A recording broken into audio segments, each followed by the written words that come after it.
El Evangelio como me ha sido revelado, de María Valtorta. Audiolibro 3. Segundo año de la vida pública de Jesús. Capítulo 206. Con dos parábolas sobre el reino de los cielos, termina la permanencia en Betania. 1 de julio de 1945.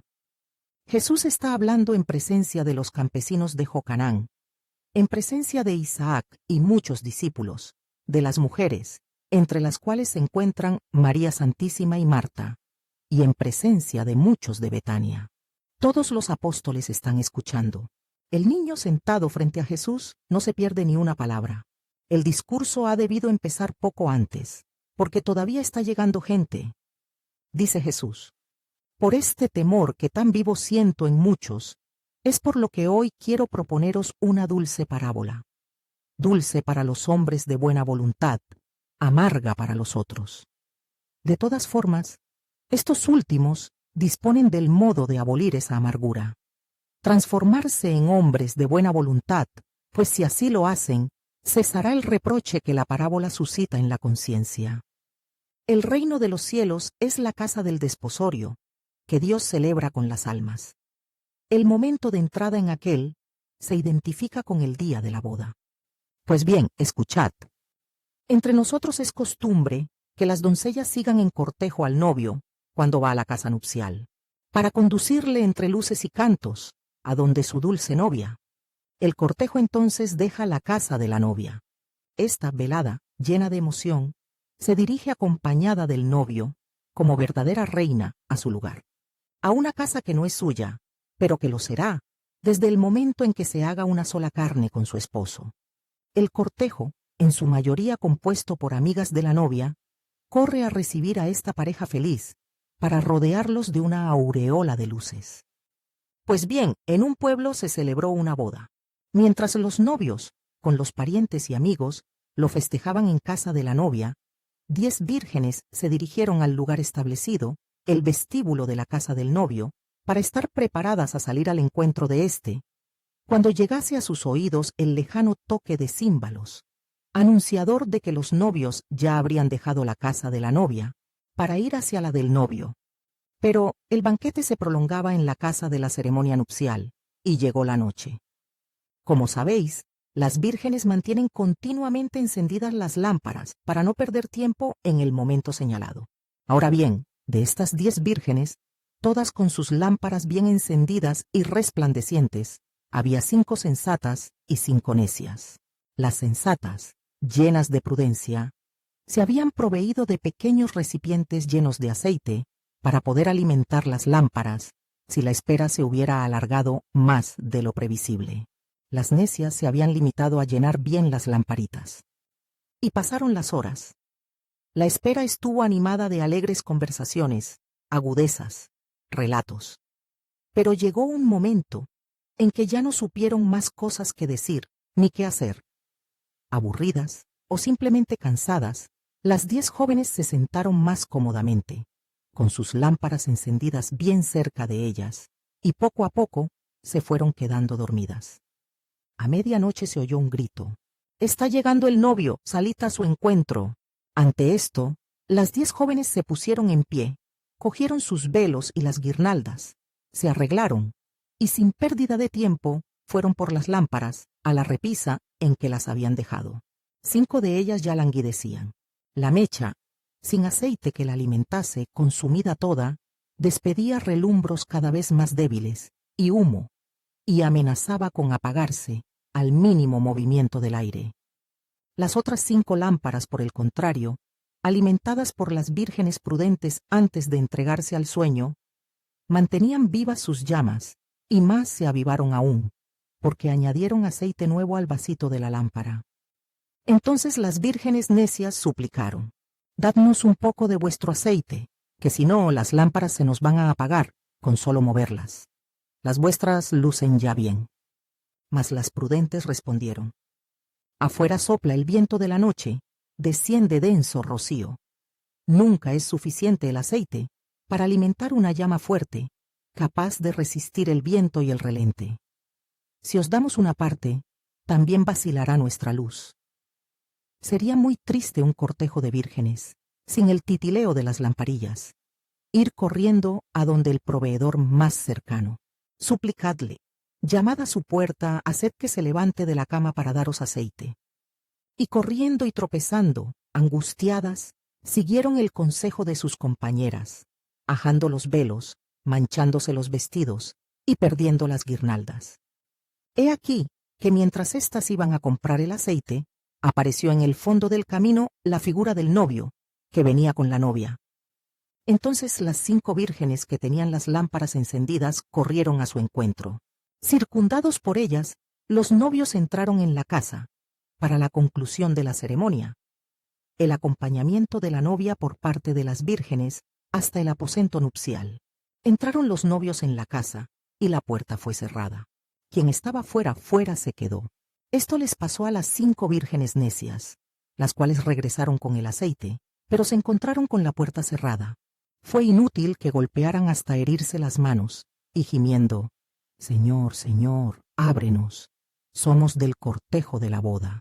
Somos las vírgenes propiciatorias, elegidas para dar honor y buena fortuna a tu tálamo».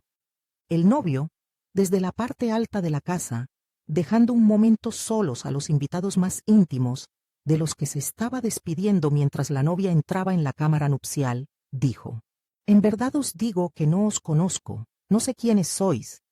No he visto vuestros rostros jubilosos alrededor de mi amada. Sois usurpadoras. Quedaos, pues, fuera de la casa de la boda». Y las 5 necias se marcharon llorando por los caminos oscuros con sus lámparas, que ya no les hacían falta, con sus vestiduras ajadas, los velos rasgados, las guirnaldas deshechas, o incluso sin guirnaldas. Escuchad ahora el significado contenido en la parábola.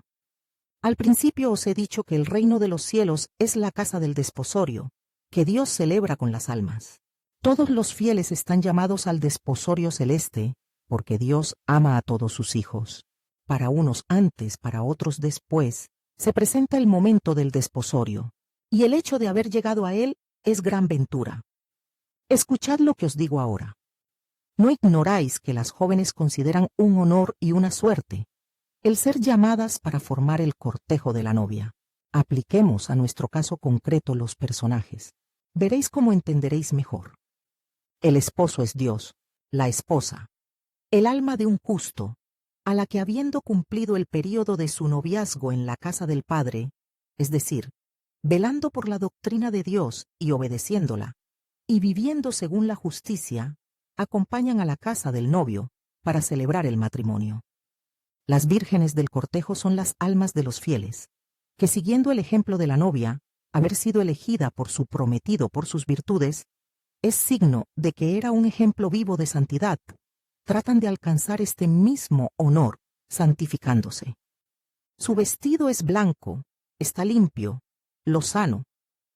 Blancos son sus velos. Están coronadas de flores. Llevan lámparas encendidas en sus manos. Las lámparas están muy limpias. Su mecha, embebida del más puro aceite, para que no despida mal olor. Su vestido es blanco. La justicia, cuando se practica firmemente, da vestido blanco, que pronto, un día, se hará blanquísimo, sin el más lejano recuerdo de mancha alguna, de una blancura supranatural, angélica. Su vestido está limpio. Es necesario tener con la humildad siempre limpio el vestido. Es muy fácil empañar la pureza del corazón. Quien no tiene corazón limpio no puede ver a Dios. La humildad es como agua que lava. Quien es humilde se da cuenta enseguida. Su ojo no está empañado por el humo del orgullo, de que ha manchado su vestido, y corre hacia su Señor, y dice, «He privado de pureza a mi corazón. Lloro para purificarme. A tus pies lloro. Sol mío, da blancura con tu benigno perdón, con tu amor paterno, a este vestido mío». Un vestido lozano. La lozanía del corazón. Los niños la tienen por don de Dios. Los justos por don de Dios y por su propia voluntad. Los santos por don de Dios y por la voluntad llevada al heroísmo. Y los pecadores que tienen el alma lacerada, quemada, envenenada y sucia, ¿no podrán volver a tener jamás un vestido lozano? No, sí que pueden. Ya desde el momento en que se miran con repulsa, empiezan a tener esta lozanía. La aumentan cuando deciden cambiar de vida. La perfeccionan cuando con la penitencia se lavan, se desintoxican, se medican y reconstituyen su pobre alma. Con la ayuda de Dios, que no niega su santo auxilio a quien se lo pide, con su propia superheroica voluntad, su trabajo es doble, triple o sextuplo, pues en ellos no se trata de tutelar lo que tienen, sino de reconstruir lo que ellos mismos han echado por tierra, y con penitencia incansable, implacable, respecto a ese yo, que fue pecador. Los pecadores restituyen la lozanía infantil a su alma, preciosa ahora por su experiencia, que los hace maestros de otros, que son como eran ellos, es decir, pecadores. Velos blancos. Es la humildad. Tengo dicho, cuando oréis o hagáis penitencia, que el mundo no se percate de ello. En los libros sapienciales está escrito, no se debe revelar el secreto del rey. La humildad es ese velo cándido y protector, que recubre el bien que hacemos y el bien que Dios nos concede. No se gloríe necia gloria humana el corazón por el amor de privilegio concedido por Dios. Inmediatamente le sería arrebatado el don. Cante más bien internamente a su Dios. Mi alma te ensalza, Señor, porque has vuelto tu mirada a la pequeñez de tu sierva. Jesús interrumpe brevemente su discurso y fija su mirada en su madre, que muy ruborizada bajo su velo, se inclina mucho, como si quisiera ordenar los cabellos del niño, que está sentado a sus pies. En realidad lo que quiere es celar la emoción que siente, a causa de su recuerdo. Coronada de flores. El alma debe trenzarse diariamente. Su propia guirnalda de actos virtuosos, porque en presencia del Altísimo no debe haber nada ajado, ni se puede tener aspecto desaliñado. Diariamente he dicho, el alma efectivamente, no sabe cuándo, Dios esposo puede aparecer para decir, ven. Así que no puede uno cansarse jamás de renovar la corona. No tengáis miedo, las flores marchitan, pero las de las coronas de virtudes no marchitan. El ángel de Dios, que todo hombre tiene a su lado, recoge a diario estas guirnaldas y las lleva al cielo. Allí harán de trono al nuevo beato, cuando como esposa en la casa nupcial entre. Tienen las lámparas encendidas, para honrar a su esposo y como luz para el camino. Qué fúlgida es la fe, qué dulce amiga. Su llama es radiante como una estrella. Risueña por la seguridad que le da su certidumbre. Hace luminoso incluso al instrumento que la sujeta. La carne del hombre alimentado de fe, incluso la carne, parece ya en este mundo hacerse más luminosa y espiritual, inmune a una depauperación precoz, porque quien cree se apoya en las palabras y los mandamientos de Dios, que es su fin para alcanzarle. Siendo así, que se mantiene lejos de todo tipo de corrupción, y no sufre turbaciones, miedos, remordimientos, ni se ve obligado a recordar sus mentiras o a esconder sus malas acciones, y se conserva en la lozanía y juventud de la hermosa incorrupción del santo. Su carne, su sangre, su mente, su corazón, están limpios de toda lujuria, para contener así el aceite de la fe, para lucir, sin producir humo. La voluntad constante nutrirá siempre esta luz. La vida de cada día, con sus desilusiones, constataciones, contactos, tentaciones, roces, tiende a reducir la fe.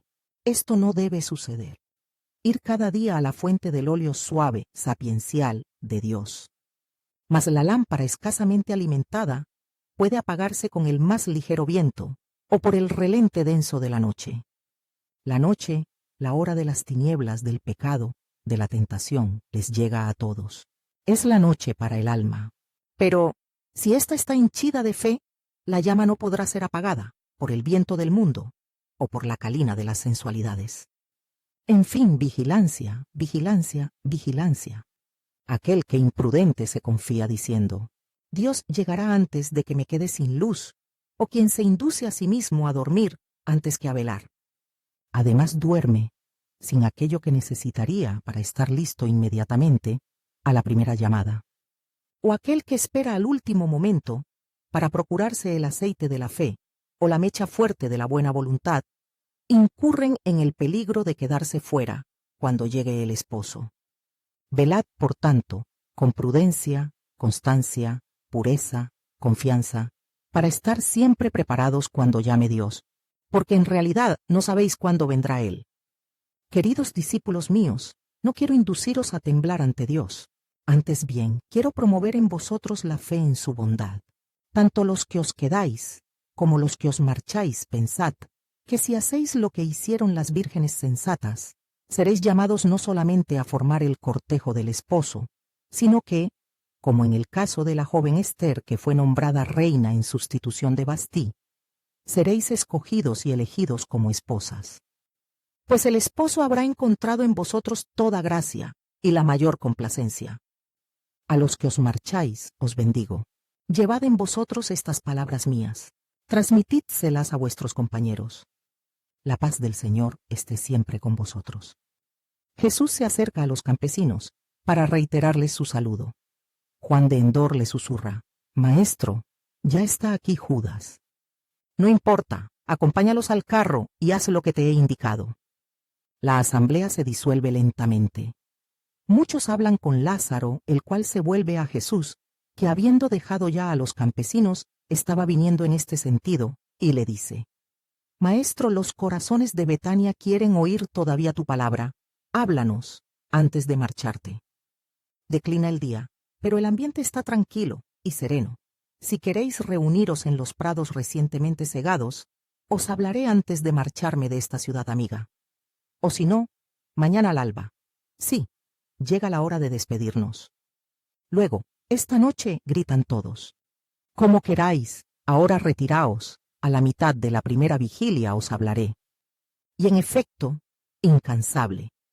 Mientras el sol y el recuerdo del arrebol de la tarde desaparecen, y se alza el primer estridor de grillos, inseguro y solitario, Jesús va adentrándose en un prado segado recientemente, en que la languideciente hierba crea una alfombra de penetrante y suave fragancia. Le siguen los apóstoles, las Marías, Marta y Lázaro con los de su casa. Entre los sirvientes veo a los dos, que en el monte de las bienaventuranzas hallaron consuelo para sus días, el anciano y la mujer. Isaac con los discípulos, y yo diría que toda Betania. Jesús se detiene para bendecir al patriarca. Este le besa la mano llorando y acariciando al niño que va al lado de Jesús. Al niño le dice: Dichoso tú que le puedes seguir siempre. Escúchame, hijo. Sé bueno. Gran ventura la tuya, gran ventura. Sobre tu cabeza pende una corona. Dichoso tú. Una vez que han terminado todos de colocarse, Jesús empieza a hablar. Ahora que se han marchado estos pobres amigos, necesitados de mucho consuelo en la esperanza, o mejor en la certeza, de que basta conocer poco para ser admitidos en el reino de Dios. En la certeza de que basta un mínimo de verdad, sobre cuyo fundamento trabaje la buena voluntad. Me dirijo a vosotros, mucho menos infelices que ellos, porque os encontráis en condiciones materiales mucho mejores, y además recibís más ayuda del Verbo. Mi amor va a ellos, solo con el pensamiento. Aquí a vosotros, mi amor os llega también, con mi palabra. Por tanto, tanto en la tierra como en el cielo, recibiréis un trato más riguroso, pues a quien más se le dio, más se le ha de pedir. Mínimo es el bien de que estos pobres amigos que están regresando a su galera pueden disponer. Por el contrario, su dolor es máximo. ¿Qué se les puede dar sino promesas de bien? Cualquier carga sería superflua, pues os digo en verdad, que de por sí, su vida es penitencia y santidad, y nada más se les debe imponer. En verdad os digo también, que como verdaderas vírgenes sensatas, ellos no dejarán que sus lámparas se apaguen antes de la hora de su llamada. No, no las dejarán apagarse. Esta luz es todo el bien que poseen, y no pueden dejar que se apague. En verdad os digo que como yo estoy en el Padre, así los pobres están en Dios. Por esto yo, Verbo del Padre, he querido nacer y permanecer pobre. En efecto, entre los pobres me siento más cerca del Padre, que ama a los más pequeños, y es amado por ellos con todas sus fuerzas. Los ricos poseen muchas cosas, los pobres, solo a Dios. Los ricos tienen amigos, los pobres están solos. Los ricos tienen muchas consolaciones, los pobres no. Los ricos se divierten, los pobres solo trabajan. Todo es fácil para los ricos, por su dinero. Los pobres tienen además la cruz del temor a las enfermedades y a las carestías, pues significarían para ellos hambre y muerte. Mas los pobres poseen a Dios. Dios, amigo suyo, consolador suyo. Él los distrae de su penoso presente con esperanzas celestiales. A Él se le puede decir, y ellos saben decirlo, lo dicen precisamente por ser pobres y humildes y estar solos. Padre, socórrenos con tu misericordia. Esto lo estoy diciendo aquí, en esta tierra que es de Lázaro, amigo mío y de Dios, a pesar de que sea muy rico. Puede parecer extraño. Lázaro es la excepción de los ricos. Lázaro ha alcanzado esa virtud, dificilísima de encontrar en la tierra, y aún más difícil de practicarse por enseñanza ajena, que es la virtud de la libertad respecto a las riquezas. Lázaro es un hombre justo, no se ofende, no se puede ofender, porque sabe que es el rico pobre, por lo cual mi crítica celada no le toca. Lázaro es justo, y reconoce que en el mundo de los grandes sucede como yo digo, por lo cual afirmo, en verdad os digo, que es mucho más fácil que esté en Dios un pobre que un rico. Y os digo que en el cielo del Padre mío y vuestro, muchos asientos serán ocupados por aquellos que en la tierra sufrieron cual polvo que se pisa, el desprecio por ser los más pequeños. Los pobres guardan en su corazón las perlas de las palabras de Dios, son su único tesoro. Quien no tiene más que un bien, lo custodia. El que tiene muchos, se aburre, se distrae, es soberbio y sensual. Así, este último no admira con ojos humildes y enamorados el tesoro ofrecido por Dios. Lo confunde con otros tesoros, las riquezas de la tierra, valiosos solo en apariencia, y piensa, si le escucho a este, que es semejante a mí en cuanto a la carne, será por condescendencia. Y hace insensible, con los sabores fuertes de la sensualidad, su capacidad de distinguir el sabor de lo sobrenatural. Sabores fuertes cargados de especias para confundir su hedor y su sabor a cosa podrida. Escuchad, y entenderéis mejor cómo los cuidados de este mundo, las riquezas, la crápula, impiden entrar en el reino de los cielos. Un rey celebraba las nupcias de su hijo. Imaginaos qué fiesta habría en palacio. Era su único hijo, que llegado a la plena edad, se casaba con su amada. El padre y rey quiso que todo fuera alegría en torno a la de su amado hijo, que por fin se casaba con su elegida. Entre las muchas celebraciones nupciales, organizó un gran banquete. Lo preparó con tiempo, cuidando de todos los detalles, para que resultase espléndido y digno de las bodas del hijo del rey. Envió a los siervos, también con suficiente tiempo, para decir a los amigos, a los aliados y a los grandes del reino que habían sido fijadas las nupcias para esa fecha por la tarde, y que estaban invitados, que vinieran para dar un digno marco a la figura del hijo del rey, pero ni amigos, ni aliados, ni grandes del reino aceptaron la invitación. Entonces el rey, dudando de que los primeros siervos hubieran referido las cosas correctamente, envió a otros siervos para que insistieran con estas palabras. Os rogamos que vengáis. Todo está preparado, la sala está aparejada. Hemos traído de los más distintos lugares vinos preciados. En las cocinas están amontonados bueyes y animales cebados, en espera de ser guisados. Las esclavas ya están amasando la harina para hacer dulces, o machacando en los morteros las almendras, para hacer finísimas gollerías, enriquecidas con los más exóticos aromas. Las mejores bailarinas y los mejores músicos han sido ya contratados para la fiesta. Venid, pues, para no hacer vano tanto aparato.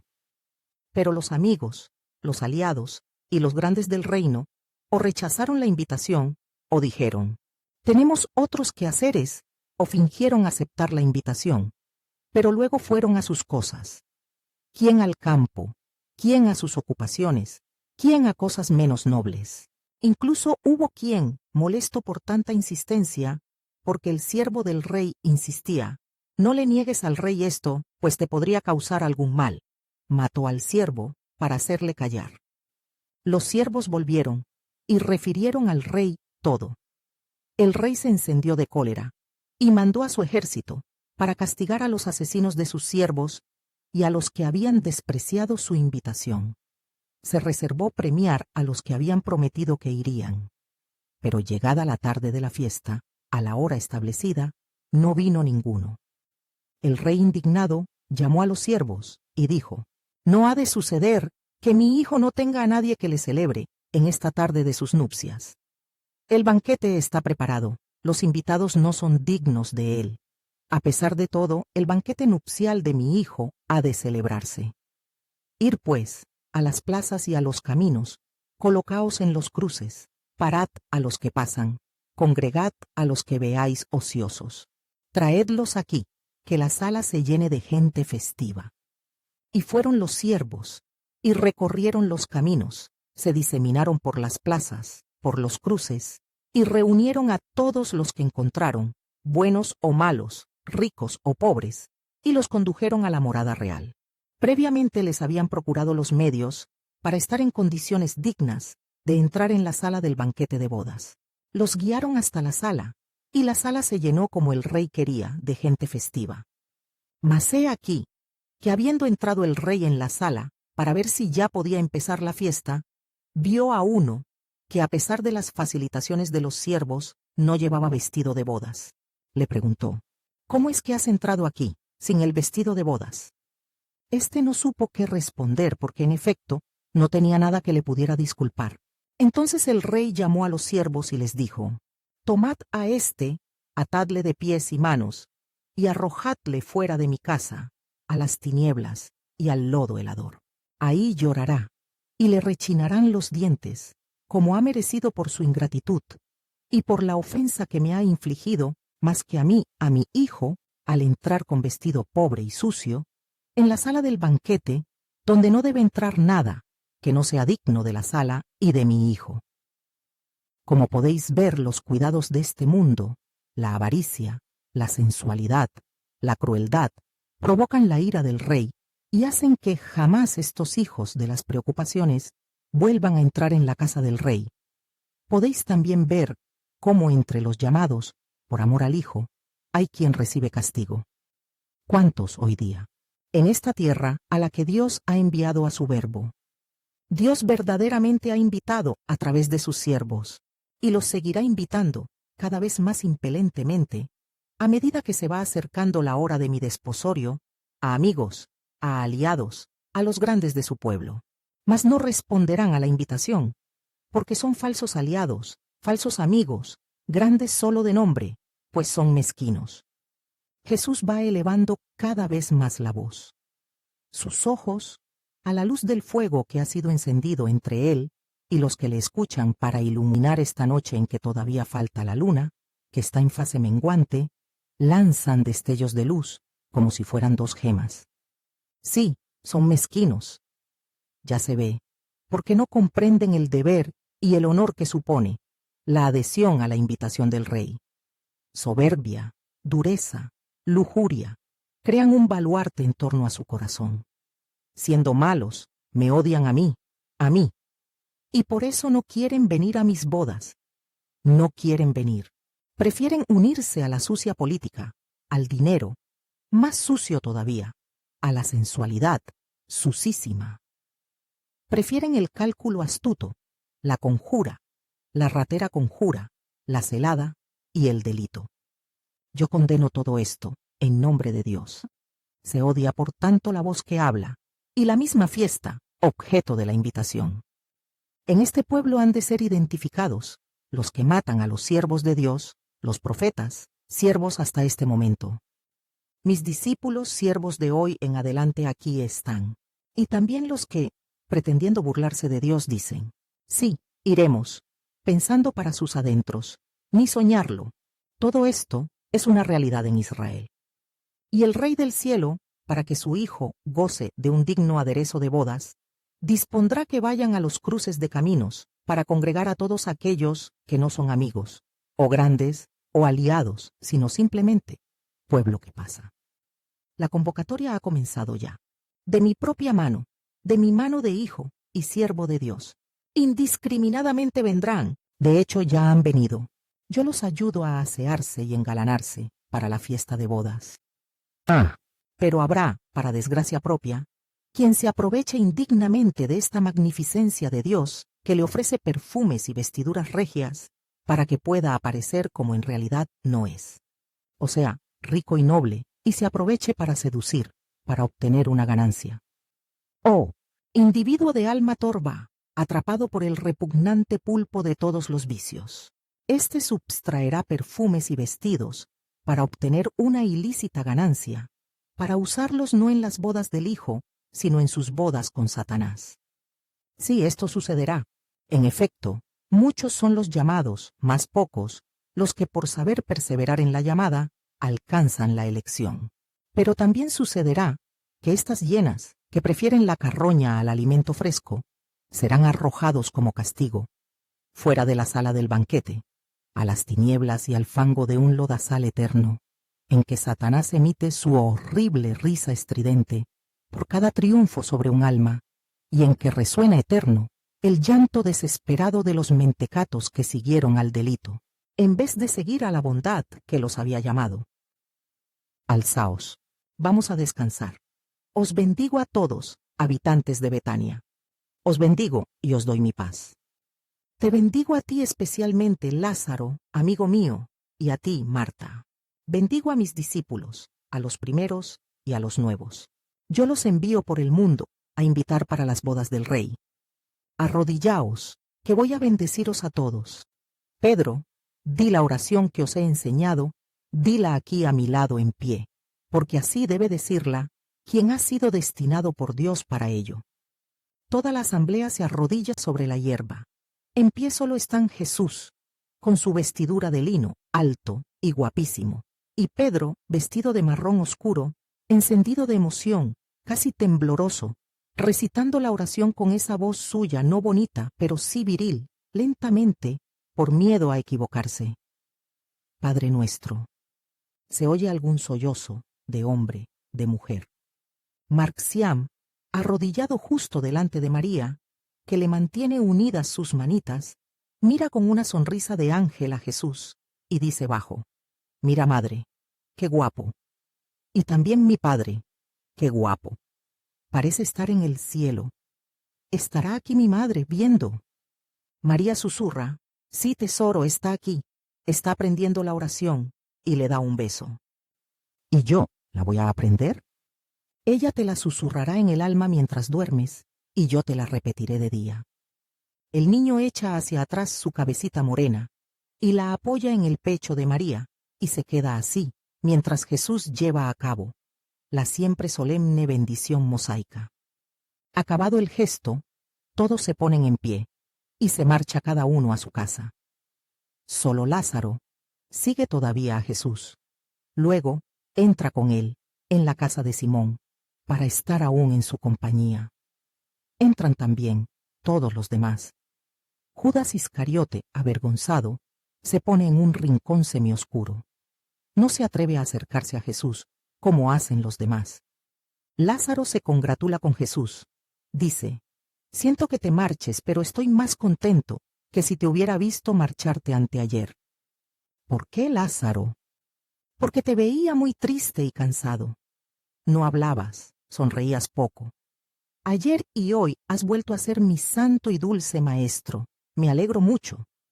Lo era, aunque guardase silencio. Lo eras, sí, pero tú eres no solo serenidad, sino también palabra. Esto buscamos en ti.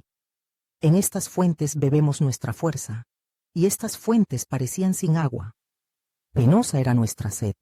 Ya ves cómo hasta incluso a los gentiles les ha sorprendido, y han venido a buscarlas. Judas Iscariote, al cual se había acercado Juan de Zebedeo, se decide a hablar. Sí, me habían preguntado también a mí, porque muchas veces estaba cerca de la Torre Antonia, con la esperanza de verte. Sabías dónde estaba, responde escuetamente Jesús. Lo sabía, pero no pensaba que pudieras decepcionar a quienes te esperaban. Los romanos también se sintieron decepcionados. No entiendo por qué has actuado así. Y tú me lo preguntas. ¿No estás al corriente del estado de ánimo del Sanedrín, de los fariseos y de otros, respecto a mí? ¿Quieres decir que tenías miedo? No, náusea. El año pasado, estando solo, uno solo contra todo un mundo, que ni siquiera sabía si yo era profeta, mostré que no tenía miedo. Y tú fuiste ganado con mi audacia. Hice oír mi voz contra todo un mundo de gente que gritaba. Hice oír la voz de Dios a un pueblo que se había olvidado de ella. Purifiqué la casa de Dios de las inmundicias materiales que tenía. No pretendía limpiarla de las bajezas morales, mucho más graves, que en ella anidan, porque no ignoro el futuro de los hombres. Lo hice para cumplir mi deber. Por celo de la casa del Señor Eterno, la cual se había convertido en una plaza vociferadora de mercachifles, usureros y ladrones. Lo hice para remover de su sopor a quienes siglos de abandono sacerdotal habían hecho caer en el letargo espiritual. Fue el reclamo que debía congregar a mi pueblo, para llevarle a Dios. Este año he vuelto. He visto que el templo sigue lo mismo, incluso ha empeorado. Ha pasado de ser cueva de ladrones a ser sede de conjura, y será sede del delito, y luego lupanar, para terminar destruido, a manos de una fuerza más poderosa que la de Sansón, que aplastará a una casta, indigna de llamarse santa. Es inútil hablar en ese lugar en el cual, además te lo recuerdo, se me prohibió hablar. Pueblo desleal a la palabra dada, envenenado en sus cabezas. Pueblo que osa poner veto a que la palabra de Dios hable en su casa. Sí, me fue prohibido. He guardado silencio por amor a los más pequeños. No ha llegado todavía la hora en que habrán de matarme. Son demasiados los que tienen necesidad de mí. Y mis apóstoles no son todavía suficientemente fuertes como para recibir en sus brazos a mi prole, el mundo. No llores, madre buena. Perdona esta necesidad de tu hijo de decir, a quien quiere o puede engañarse, la verdad que sé. Yo callo, pero ay de aquellos por los cuales Dios calla. Madre Marciam, no lloréis. Que nadie llore. Os lo ruego. Pero en realidad todos, con más o menos pena, lloran. Judas, pálido como un muerto, con ese indumento suyo de rayas amarillas y rojas, tiene la osadía de insistir, con una voz gimoteadora y ridícula. Créeme, maestro, que estoy sorprendido y apenado. No sé qué quieres decir. Yo no sé nada. La verdad es que no he visto a ninguno de los del templo, pues he roto los contactos con todos.